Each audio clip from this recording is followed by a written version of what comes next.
By 8 o'clock, headlights finally swept across the blinds. I heard the front door open. Then Lauren, my daughter-in-law's cheerful voice. "Sorry, Mom. We lost track of time." I didn't say much. I just wanted them to take the kids and go so I could lock up the house and exhale. When the door closed, I sat back down at that same table and looked at the clock. 9:32. My whole evening gone. And it wasn't the first time. It was the fifth. 5 Fridays in a row of waiting, rescheduling, missing my own life. Sitting there in that quiet kitchen, I realized how small my days had become, and I decided something had to change. My name's Yvonne Morris. I'm 67 years old, living by myself in a little brick house in Frisco, Texas. These days I keep busy with my church, a quilting circle on Fridays, and a few good friends who make sure I don't stay home talking to the television. Every Friday, I watch my grandkids, Mason and Lucy. Mason's 8, curious, always asking how things work. Lucy's 5, full of sass and sparkles. I love those kids more than I love sweet tea on a summer day. Alan, my only son, and his wife, Lauren, both work long hours. Friday nights are their date nights. That's what they call it. So every week, I open my door, set out snacks, and get ready for an evening of cartoons, board games, and bedtime stories. It started out as something I looked forward to. I got to see the kids, hear about Mason's school projects, and braid Lucy's hair for bed. I didn't mind that Alan and Lauren stayed out late once in a while. I remember what it's like to be young and tired and trying to keep a marriage running. But lately, once in a while turned into every week. That particular Friday, I looked at the clock more times than I want to admit. They were supposed to pick up the kids at 6. I even texted Alan around 5:45 to remind him I had quilting at 7. He said, "Sure thing, Mom. We'll be there on time." Well, 6 came and went. By 6:30, I started putting away the coloring books. Mason was building Lego towers in the living room. Lucy was watching her little movie for the 3rd time. At 7 o'clock, I heated up leftovers for them because I knew they'd be hungry. I sat down at the kitchen table with my mug of coffee and just stared at my phone, waiting for it to buzz. Nothing. By 7:30, the kids were yawning. I got them brushed and tucked into the pull-out bed in the guest room. I sent another text. "Everything okay? I've got plans tonight." Still no answer. I stood in the doorway for a moment, watching those 2 sleeping faces, and my heart tugged hard. I wasn't mad at them. They didn't ask for any of this. But I felt that familiar knot in my stomach, the one that comes when you realize you've been forgotten again. I could have called, but I didn't. I just sat back down at the kitchen table, picked up my mug, and found it cold as stone. I thought about my quilting friends over at the fellowship hall, laughing and sharing dessert. I could almost smell the pecan pie. My slice would have been waiting with my name written on the foil. By 8 o'clock, headlights finally swept across the blinds. I didn't get up right away. I heard the front door open, then Lauren's cheerful voice. "Sorry, Mom. We lost track of time. You know how Fridays are." I forced a smile and said, "The kids are asleep." I didn't raise my voice. I just pointed toward the guest room. Alan followed, whispering, "Thanks again, Mom. We owe you." I didn't say much after that. I just wanted them to take the kids and go so I could lock up the house and exhale. When the door closed, I sat back down at that same table and looked at the clock. 9:32. My whole evening gone. And it wasn't the first time. It was the 5th.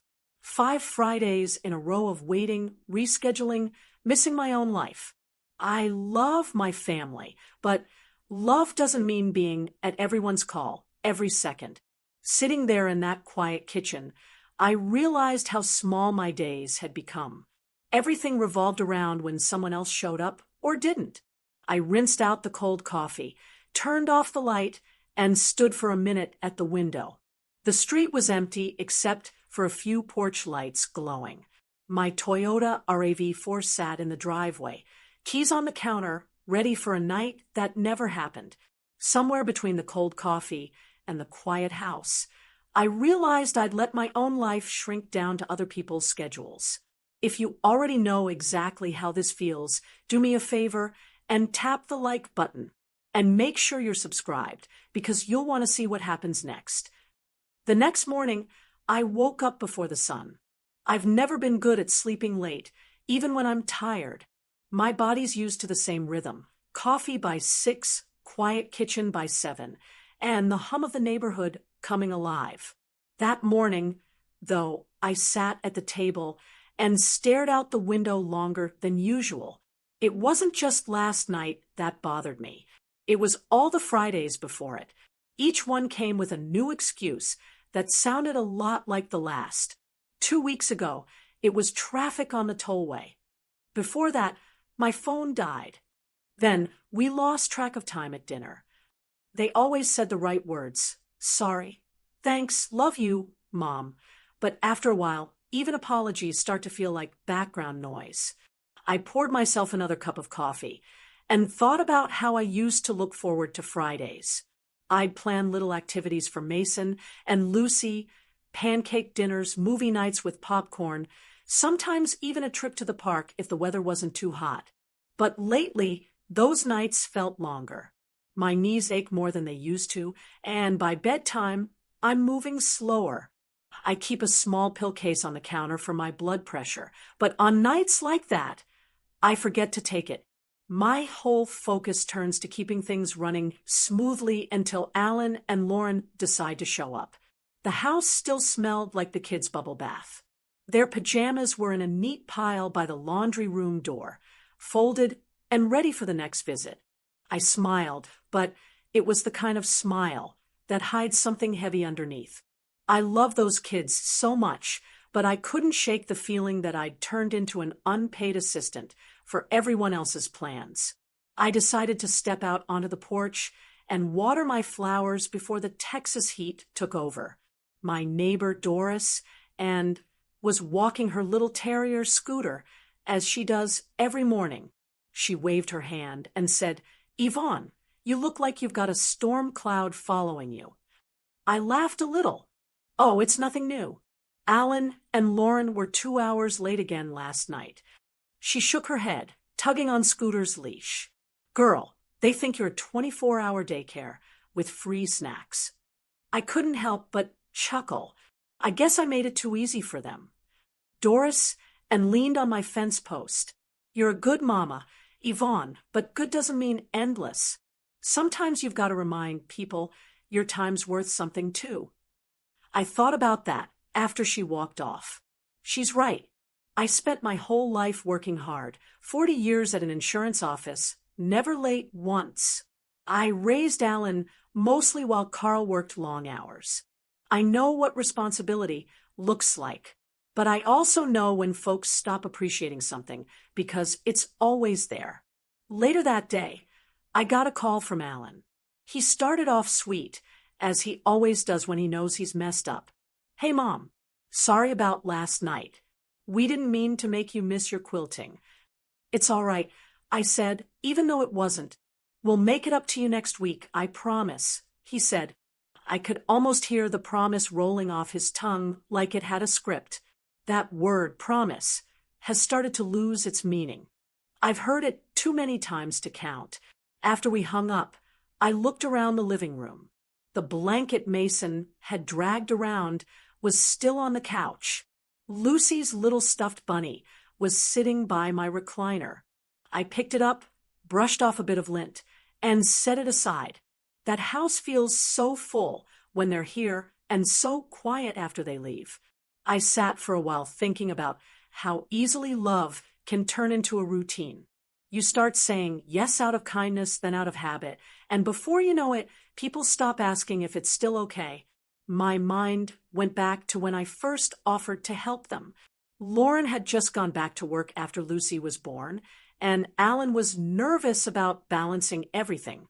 I wanted to ease their load, And for a while, it felt good. I was part of their rhythm.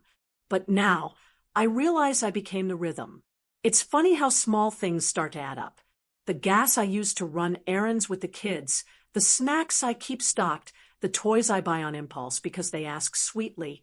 It's never about the money, it's about time. Time I keep giving away without noticing how little of it I've left for myself. That afternoon, I tried to take a nap, but couldn't settle. My thoughts kept circling back to the same place. When did helping turn into being taken for granted?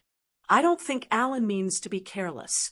He's always been kind, just distracted. Lauren, too. They're both running fast, working long hours, chasing that life everyone around here seems to chase. New houses, new cars, better schools. Frisco's full of young families doing the same thing. But sometimes I think people move so fast they forget who's standing still to hold things together for them. Before bed, I wrote a list in my notebook, something I do when I need to clear my head. I wrote down everything I gave up on Fridays, my quilting group, dinner with friends, my little bit of freedom. Seeing it on paper made it real. The next morning, Dorison called and said, "You coming to church brunch?" I said, "Not this week. I need to rest." But what I really needed was to think. That evening, I sat on my porch again, watching the sky turn pink over the rooftops. I thought about Alan's promise to be on time next Friday. I wanted to believe him, but part of me already knew better. Sometimes you don't need a loud argument to know something's off. The silence between the moments tells you enough. As the porch light came on, I said out loud, maybe just to myself, "Love's not a time clock, but even love needs a clock sometimes." The Saturday after that long Friday started like most mornings at my house. I was standing at the stove making scrambled eggs and toast, humming along with the radio. The sun was coming through the blinds, and for a moment, everything felt calm. I had the windows open, and the smell of fresh-cut grass drifted in from a neighbor's yard. I had just poured my second cup of coffee when the phone rang. It was Alan. His voice sounded chipper, like nothing had happened the night before. "Hey, Mom, just checking in. Thanks again for watching the kids. You're a lifesaver." I smiled a little, but didn't say much. While he was talking, I could hear Lauren in the background on speakerphone. She was laughing with someone, probably one of her coworkers. Then I heard her say, clear as day, "We're lucky Mom's free childcare." I froze. Alan didn't notice. He kept talking about how Mason wanted to show me his new Lego project. But my ears were still ringing with those words, free childcare. That one sentence hit me harder than I expected. I don't think Lauren meant it to be cruel, but it felt like someone had taken everything I did out of love and labeled it like a coupon. Free. When the call ended, I just sat there for a while, holding my coffee cup, staring at the kitchen counter. I wasn't angry yet. It was more like a quiet sting that reached somewhere deep.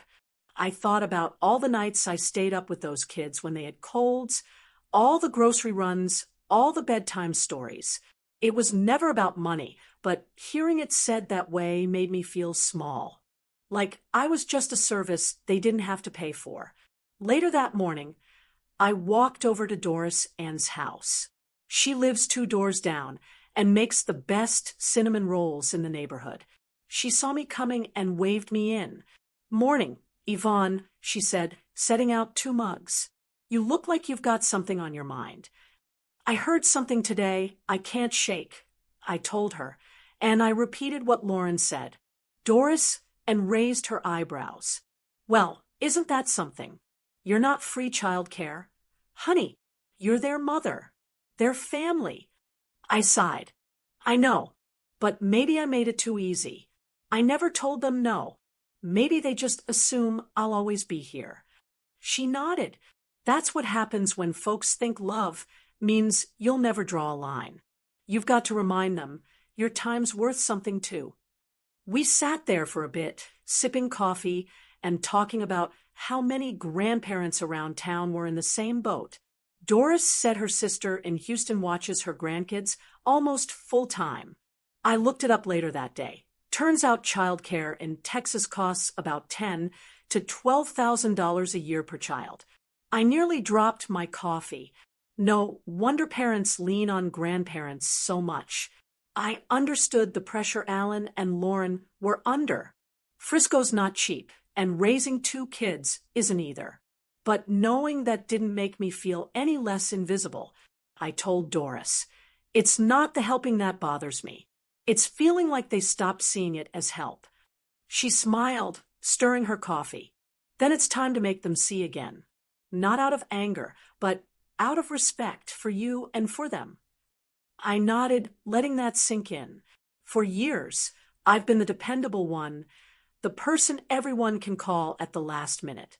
I didn't mind. It gave me a purpose after Carl passed. But there's a fine line between being dependable and being used without realizing it. That afternoon, I sat out on my porch and watched kids ride bikes down the street. The air was warm and the sky was bright, but my thoughts felt heavy. I thought about what it meant to take care of yourself when you've spent your whole life taking care of everyone else. When Carl was alive, he used to tell me, "Yvonne, you can't pour from an empty cup." Back then, I'd laugh it off. I thought love meant giving everything you could. But maybe he was right. Maybe all these late nights and missed Fridays were me pouring from a cup that was already dry. As the day went on, I started feeling something shift. It wasn't anger. It was clarity. I began to see how I'd slowly trained my family to think my time didn't matter. I never corrected them when they were late. I never said no when they asked for just one more favor. Every time I smiled and said, "Sure, that's fine," I was teaching them that it was fine. I went back inside, took out my small notebook, the same one I'd written in the day before, and turned to a fresh page. At the top, I wrote, "Next Friday." Under it, I made a short list. Remind Alan about pickup time. Make plans I won't cancel. Stick to both. I wasn't sure how it would go, but writing it down made me feel stronger. Before bed, I called Doris and said, "Next Friday, I'm doing something different." She laughed softly. "About time, girl. What's the plan?" "I don't know yet," I said, "but I'm going to find out what happens when I choose myself first." The next Friday came faster than I expected. I spent the whole week thinking about what I'd overheard Lauren say, and about that list in my notebook. I was nervous, but also ready. I'd made a promise to myself. This time, I was not going to lose another evening to waiting. That morning, I put on my favorite blue blouse and jeans. My church friends and I had tickets to a gospel concert downtown, something I hadn't done in years. The concert started at 7:30, which meant I needed to leave by 6:15 at the latest. I texted Alan early. "Just a reminder, pick up by 6 sharp tonight. I've got plans." He replied within minutes, "Got it, Mom. We'll be on time this time. Promise." I smiled a little when I saw that word again. Promise. I wanted to believe it, but part of me already knew how this might go. Still, I cooked dinner for Mason and Lucy, set out their favorite macaroni, and helped Mason finish his homework. By 5:30, everything was calm. The kids were laughing at a cartoon, and I had my purse packed by the door. I could feel the excitement bubbling up. It had been a long time since I looked forward to going anywhere that wasn't the grocery store or church. 6 o'clock came. I looked out the window. No car. At 6:15, I texted again. "Hey, concert starts soon. Everything okay?" Nothing. By 6:30, I was pacing the living room, checking my phone every few minutes. Mason asked, "Grandma, are we waiting for Mom and Dad?" "Yes, sweetheart," I said, forcing a smile. "They'll be here soon." 7 o'clock came. Still no sign. My stomach tightened. I could feel my chance at a nice evening slipping away again. I tried calling Alan, no answer. Then I tried Lauren, straight to voicemail. By 7:30, the kids were yawning on the couch, and my phone screen was still blank. The same sinking feeling I'd had the week before came back, but this time something inside me shifted. I looked at the clock, then at the tickets sitting on the counter, and I thought, not tonight. I took a deep breath, walked to the hallway closet, grabbed my purse, and found Brenda's number, the college girl who sometimes babysits for families nearby. Responsible, kind, and just one street over.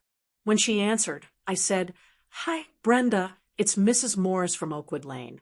I know it's last minute, but would you be available for a few hours tonight?" She said, "Sure thing, Mrs. Morris. I'm home studying anyway." I thanked her, then turned to the kids. "Okay, Mason, Lucy, we're going for a quick car ride, all right?" Lucy rubbed her eyes. "Are we going home?"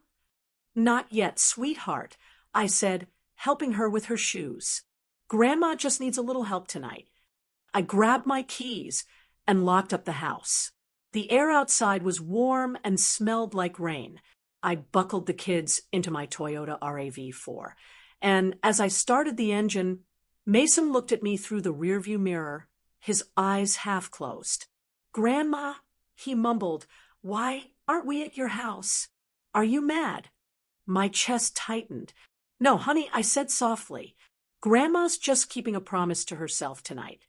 He nodded sleepily and leaned against the seat. Brenda's house was only a minute away. I parked in her driveway, and she met us at the door with a friendly smile. I explained everything clearly, handed her $75 in cash for 3 hours, and gave her Alan and Lauren's numbers. Brenda promised to keep them safe and told me not to worry. Before I left, I knelt beside Mason and Lucy. "You'll have fun with Miss Brenda. I'll see you soon, okay?" Lucy hugged me around the neck. I kissed her forehead and walked to my car before I could change my mind. It was 8:10 when I pulled out of the driveway. My hands were shaking a little, but it wasn't from fear. It was from finally doing something different. I drove to the concert, parked near the front, and looked at my phone one last time. Still nothing from Alan or Lauren. At 8:15, I typed a short, calm message. "Hi both. Since I hadn't heard from you by 8 p.m. and I couldn't miss my engagement, I've dropped Mason and Lucy off with Brenda. They're safe and sound. I've paid her until 11 p.m. Here's her number and address. Please pick them up from her house when your evening is over. Have a good night." I read it twice before hitting send. No anger, no sarcasm, just the truth. As I turned off my phone, a wave of peace settled over me. I wasn't sure how they'd react, but that didn't matter. For the first time in a long time, I was putting my plans before everyone else's.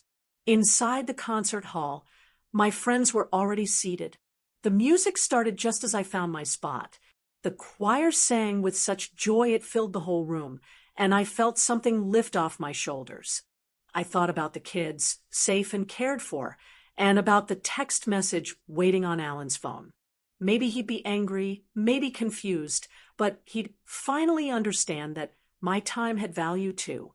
I closed my eyes, letting the music wash over me. For the first time in months, I wasn't looking at a clock or checking my phone.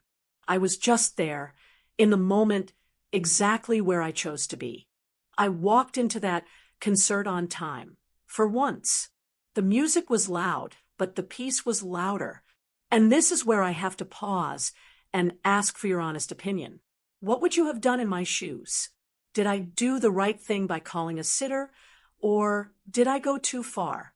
Let me know in the comments below. I truly want to know what you think. The next morning, I woke up feeling lighter than I had in months. I made coffee, buttered some toast, and sat on the porch watching the sun come up. For once, I didn't feel rushed or guilty. The gospel concert had been wonderful. My friends hugged me and said how good it was to see me out again. I slept soundly when I got home, no tossing or waiting for the sound of a car pulling up late. But peace doesn't last long when people don't like being told no. My phone buzzed just after 8. Alan's name flashed on the screen. I hesitated before answering. "Morning, honey," I said, trying to sound normal. "Morning." His voice was sharp. "Mom, what were you thinking last night? You dropped the kids off with some girl we don't even know." I took a deep breath. "Brenda isn't some girl. She's the neighbor's daughter. She's responsible and has babysat for several families on this street. The kids were safe and happy." He didn't let me finish.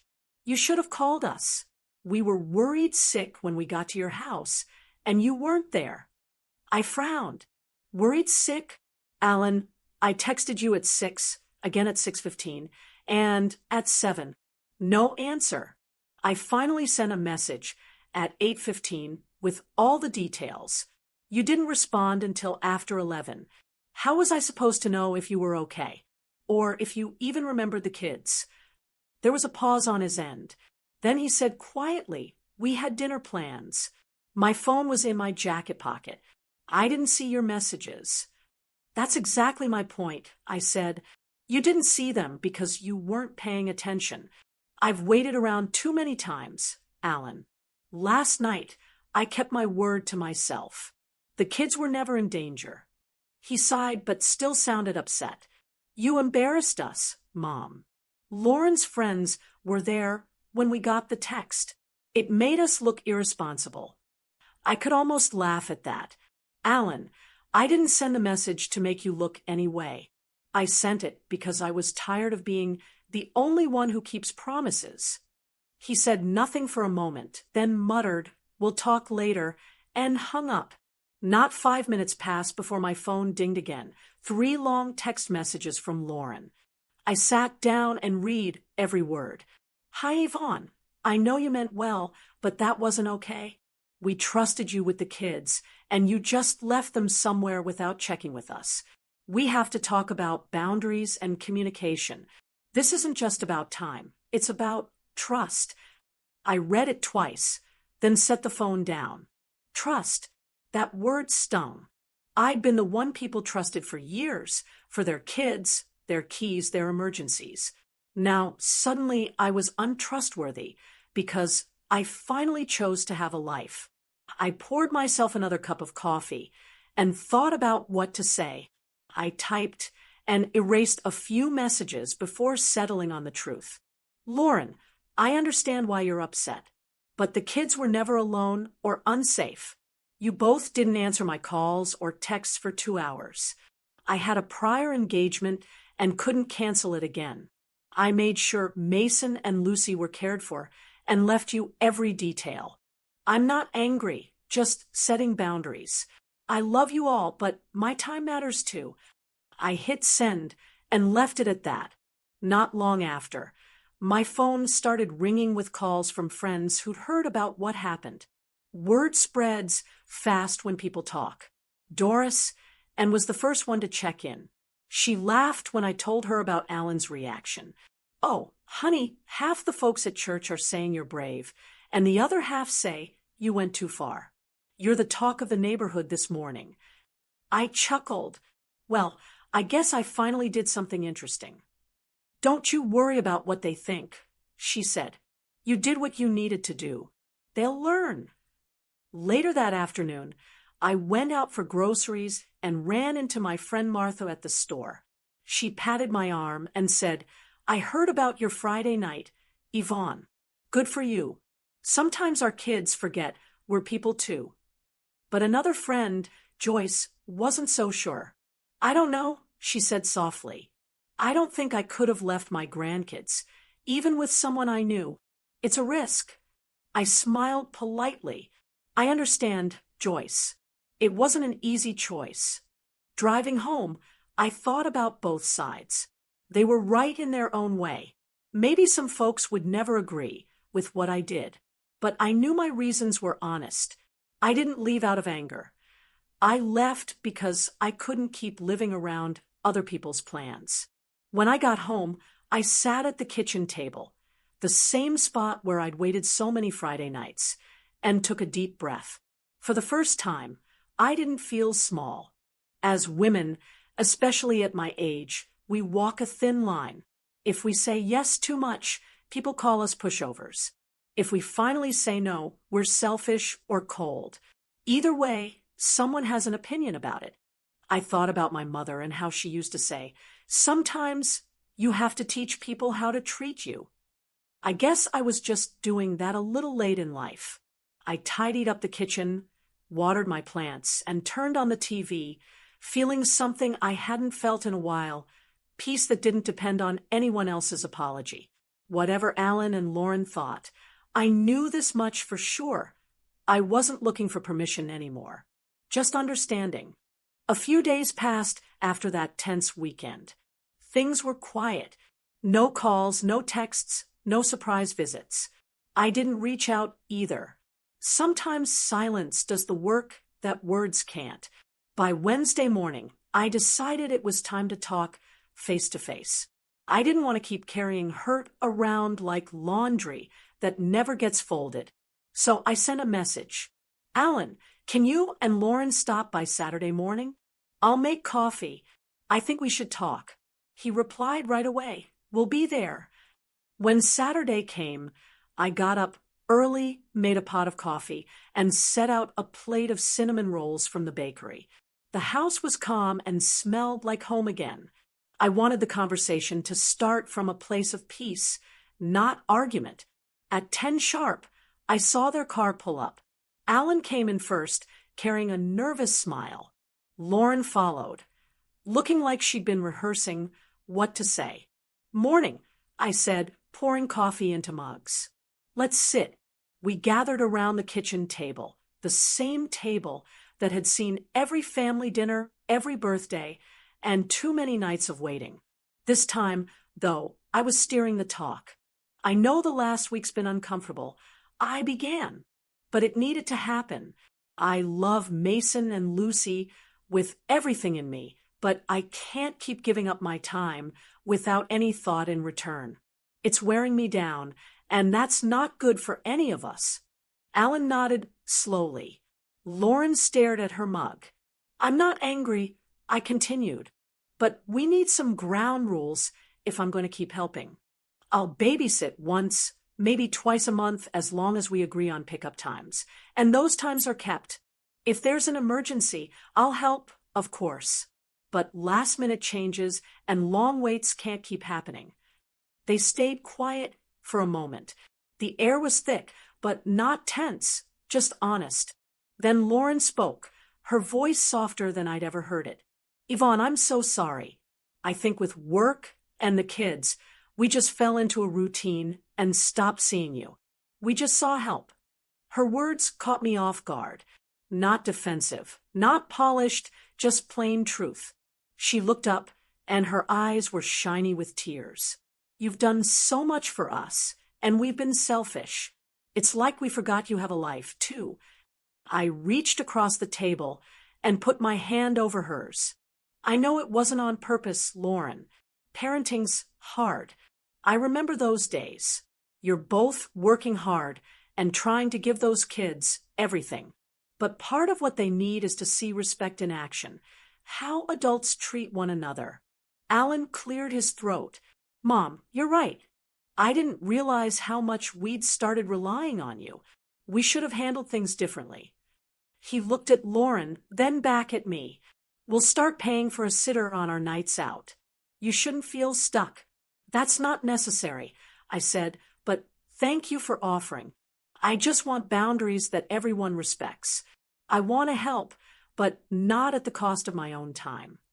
Lauren nodded. "You deserve that." We sat there for a while, sipping coffee in the kind of silence that isn't uncomfortable. Mason and Lucy's laughter drifted in from the car, where they were watching a cartoon on the tablet. I smiled, thinking of how little they knew about all the grown-up learning that had to happen for their sake. After a few minutes, Alan asked, "So, does this mean we're okay?" I smiled. "We're fine. Just learning new habits. Forgiveness doesn't mean going back. It means starting fresh on fair ground. They both smiled, and I could see the relief in their faces. Before they left, Lauren hugged me tightly. "Thank you for being patient with us," she said. "We'll do better." "Just keep your promises," I said with a grin. "That's all I need." After they drove off, I stood by the window watching their car disappear down the street. The morning light hit my coffee cup, and I felt something I hadn't felt in a while: balance. It wasn't about winning an argument or proving a point. It was about teaching love how to stand upright again. As I cleaned up the table, I thought about how many women my age struggle to find that same middle ground, where love doesn't mean losing yourself. That morning taught me something important. You can draw lines and still be loving. You can speak up without shouting. And sometimes boundaries are the most honest form of kindness. The house was quiet again, but not the kind of quiet that feels lonely. This time, it felt earned. The weeks after that talk felt lighter, like someone had opened a window in a stuffy room. For the first time in a long while, I didn't dread Fridays. They weren't a reminder of waiting anymore. They became my nights again. That first Friday after our talk, I didn't have the grandkids. Instead, I met up with some ladies from church for dinner at a small cafe downtown. We laughed over chicken salad and sweet tea, and when someone asked if I wanted dessert, I said yes without checking the time. I stayed out until 9, drove home with the radio playing softly, and realized how good it felt to live on my own schedule again. Over the next month, I started saying yes to things I used to skip. I joined a walking club that meets twice a week at the park. It's mostly women around my age, all of us trying to stay active and connected. We talk about everything: recipes, grandkids, blood pressure pills, and sometimes life's little regrets. One morning, one of the ladies said, "Yvonne, you seem happier lately." And she was right. I even started selling a few of my handmade quilts online. My friend Doris and helped me set up an Etsy shop. We called it Stitch by Stitch Texas. I never thought I'd be running an online store at 67, but it's been fun. Every order that comes through reminds me that there's still plenty left for me to do and enjoy. Alan and Lauren kept their word. They stuck to the schedule and started using a sitter for most of their nights out. When they did ask me to help, they arrived right on time, sometimes even early. They also made sure to bring dinner for me and small gifts: flowers, candles, once even a gift card to my favorite store. It wasn't about the presents, though. It was the effort. It showed they finally saw me as more than free childcare. Our weekends became family time instead of obligations. Mason and Lucy started coming over on Saturdays instead of Fridays. We'd spend the morning planting flowers in the yard. Mason likes digging the holes, and Lucy's in charge of picking colors. She always picks pink, no matter what season it is. Afterward, we'd sit on the porch eating popsicles, talking about school, and laughing about silly things. Those moments felt purer now. No rush, no resentment, just love. Lauren and I got closer, too. One Sunday after church, she stayed behind while Alan took the kids to the park. We sat on the porch drinking lemonade.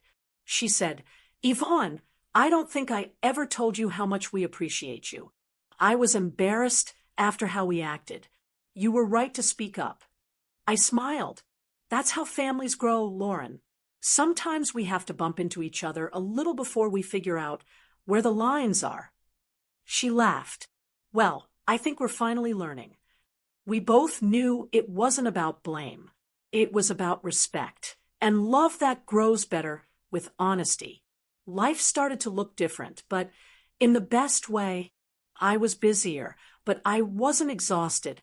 I had balance. I looked forward to my own plans, and I didn't feel guilty for it. Sometimes when I'm at the park with my walking group or sewing with the ladies at church, I think back to that Friday night, the one when I finally put my foot down and chose myself. I still remember driving my Toyota RAV4 to that gospel concert, my heart racing, but my mind clear. That night changed everything. Not because I made a big scene, but because I made a small, brave choice. Now, every time I look at my calendar, I smile. It's filled with things I actually want to do: Bible study, lunch dates, craft fairs, family picnics. The kind of things that make you remember who you are outside of being someone's mother or grandmother. To the women listening to this story, I'll tell you something I had to learn the hard way. Boundaries don't break love. They protect it. When we stop giving out of guilt and start giving out of choice, love grows cleaner and stronger. Mason and Lucy still ask to sleep over sometimes, and I always say yes when I can. They've learned to check the clock now. Mason even jokes, "Grandma, don't worry. Mom said they'll be on time." It makes me smile every single time. A few evenings ago, as the sun set, I sat on my porch with a cup of tea. The street was quiet except for the sound of sprinklers and kids playing a few houses down. I looked at the flowers blooming in the yard, the ones Mason and Lucy planted, and I felt proud, not just of them, but of myself. That little act of courage changed how my family treated me. It changed how I saw myself, too. I realized it's never too late to draw a line and take your life back one Friday at a time. And now, I want to ask you something. Have you ever drawn a line and wondered if you went too far or not far enough? I still think about that Friday. What would you have done if you were me? If this story reminded you of something in your own life, I'd love to hear it. Share your thoughts in the comments below, because your story might be the one that helps someone else speak up. Don't forget to like this video, share it with someone who needs it, and subscribe to the channel for more stories like this. You never know whose heart it might reach next. Lastly, don't forget to download this wonderful book called 38 Uplifting and Funny Short Stories for Seniors. Easy-to-read tales that bring laughter, memories, and mental stimulation. It's full of heartwarming, simple stories written to bring a smile, stir up memories, and remind us that joy doesn't fade with age. It grows stronger. You'll find it in the pinned comment below.